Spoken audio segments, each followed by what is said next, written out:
નમસ્કાર મિત્રો, હું આપનો હાસ્ય કલાકાર તથા લોક સાહિત્યકાર નરેન્દ્રસિંહ વાઘેલા મારી યુટ્યુબ ચેનલ લોક સાહિત્ય ગુજરાતમાં આપ સૌનું હાર્દિક હાર્દિક સ્વાગત કરું છું.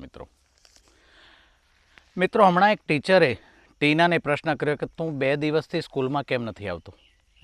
તો કે તું 2 દિવસથી સ્કૂલમાં કેમ નથી આવતો? હવે ટીનાએ જવાબ દીધો કે મેમ મારે એક જ ચડ્ડી છે અને એ મારી મમ્મીએ ધોઈ હતી એટલે હું પરમ દિવસે સ્કૂલમાં નહોતો આવ્યો.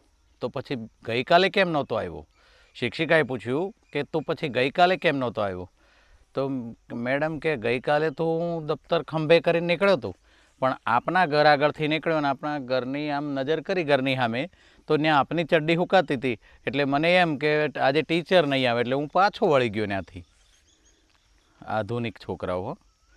જમાઈએ ગુસ્સામાં સાસુમાને ફોન કર્યો. જમાઈએ ગુસ્સામાં સાસુમાને ફોન કર્યો. હેલો સાસુમા બોલો છો? તો કે હાજી. તો કે તમારું ઇન્સ્ટ્રુમેન્ટ હવે દિવસે દિવસે બગડતું જાય છે. તમારું ઇન્સ્ટ્રુમેન્ટ હવે દિવસે દિવસે બગડતું જાય છે. શાક ખારું દાવ થાય છે, રોટલી કાળી મશ થાય છે, એટલે હવે કંટાળી ગયો છું હું. અન્ય હળવેકથી સાસુમાએ તીણા અવાજમાં કીધું કે જમાઈશા ફક્ત 3 તોલાનું 1 વર્ષ માટેનું રિચાર્જ કરાવો એટલે પ્રશ્ન સોલ્વ થઈ જશે, વર્ષ સુધીની નિરાશ થઈ જાય તમારે. પણ જમાઈ ગોટો વળી જાય એનું શું? પપ્પા એ બેટાને પ્રશ્ન કર્યો કે બેટા આજે સૂરજ કઈ દિશામાં આવી ગયો છે? તો કે આજે સૂરજ કઈ દિશામાં આવી ગયો છે? કેમ? તો કે તારી મમ્મી સવારમાં ઉઠતાની વેંત બરાડા પાડતી હતી, આજે એક શબ્દ પણ બોલતી નથી, મોઢું જ નથી ખોલતી. અન્ય દીકરાએ જવાબ દીધો પપ્પા ભૂલ મારી થોડીક થઈ ગઈ છે, મારી નાની અમથી ભૂલ થઈ ગઈ, એમાં મમ્મી બોલતી નથી. તો કે શું ભૂલ કરી તે? એટલે દીકરો કે પપ્પા એણે મારી પાસે લિપસ્ટિક માંગી હતી અને બાજુમાં ફેવિસ્ટિક પડી હતી, ભૂલમાં મેં એને ફેવિસ્ટિક પકડાવી દીધી ને એના હોઠ સિવાય ગયા. હવે એ બોલે ક્યાંથી? અન બાપાએ શાબાશી દીધી, શાબાશ શાબાશ મારો દીકરો, આવા જ દીકરા ભગવાન બધાને દે. બોલો રાજી બાપા બહુ થયા. પતિ પત્ની વચ્ચે ઝઘડો થયો એટલે પત્ની કે હું પિયર જાઉં છું અને પુરુષ કહે તો હું મંદિરે જાઉં છું. તો પત્ની કે તમે ગમે એટલી માનતાઓ રાખો પણ હું પાછી નહીં આવું. તમે ગમે એટલી માનતાઓ રાખો પણ હું પાછી નહીં આવું. અને આ પુરુષ એટલો બોલ્યો કે મારે તો માનતા પૂરી થઈ એના દર્શન કરવા છે. ભગવાને એક કાકાને પૂછ્યું બોલો કાકા શું જોઈએ છે તમારે? અને આ કાકાએ કીધું કે એક નોકરી, પૈસાથી ભરેલો રૂમ, શાંતિની ઊંઘ અને ગરમીથી છુટકારો. ભગવાને કીધું તથાસ્તુ. ભગવાને તથાસ્તુ કીધું. અને આજે એ કાકા એટીએમમાં સિક્યુરિટી ગાર્ડ તરીકે ફરજ બજાવે છે. એમથી માનતા પૂર્ણ થઈ જઈ. કહે છે ને કે કર્મીનો પડ્યો કાણો. ભગવાન મળ્યો તો એ માંગતા ન આવડ્યું. અમારા ગામમાં લાઇટ એટલી બધી વાર વરસાદમાં જાય છે, ઘડીકમાં આવે ને ઘડીકમાં જતી રહે, ઘડીક આવે ઘડીક જતી રહે, ઘડીક આવે ઘડીક જતી રહે.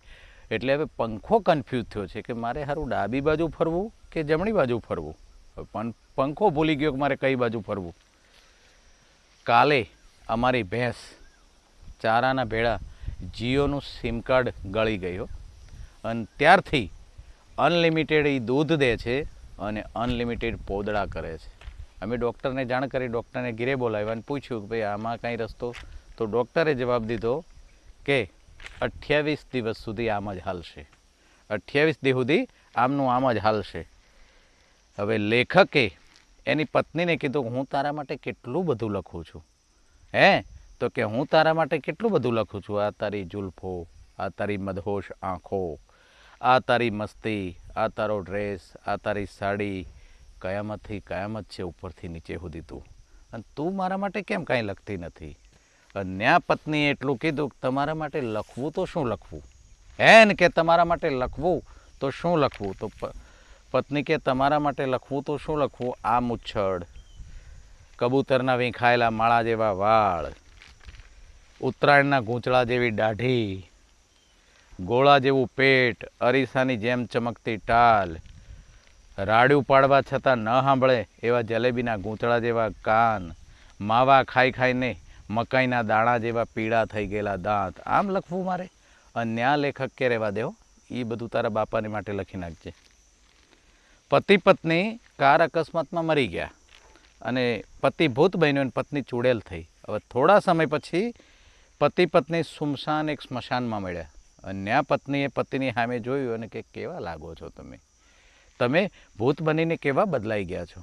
અન્ય પતિએ શાંતિથી જવાબ દીધો, કરે પાગલ, તું તો બિલકુલ એવી ને એવી જ રહી, તું જરાય ન બદલાણી. બે સગા ભાઈ એક જ શાળામાં ને એક જ ક્લાસમાં ભણતા હતા. એમાં શિક્ષકે સંજયને પૂછ્યું કે તારા બાપાનું નામ શું છે? તો સંજય કે મારા બાપાનું નામ રામલાલ છે. વિજયને પૂછ્યું કે તારા બાપાનું નામ? તો એ કે શ્યામલાલ. હવે ઘીરે ગયા બંને જણા છૂટીને, એટલે એની મમ્મીએ પૂછ્યું કે સંજય તને શું પૂછ્યું તો આજે શિક્ષકે? તો કે શિક્ષકે એવું પૂછ્યું હતું કે તારા બાપાનું શું નામ છે? તો કે તે શું જવાબ દીધો? કે મેં કીધું રામલાલ. અને વિજયને કે તે શું કીધું? તો વિજય કે મેં શ્યામલાલ કીધું. એટલે કે તે તારા બાપાનું નામ જગ્યાએ તારા કાકાનું નામ શ્યામલાલ કેમ દીધું?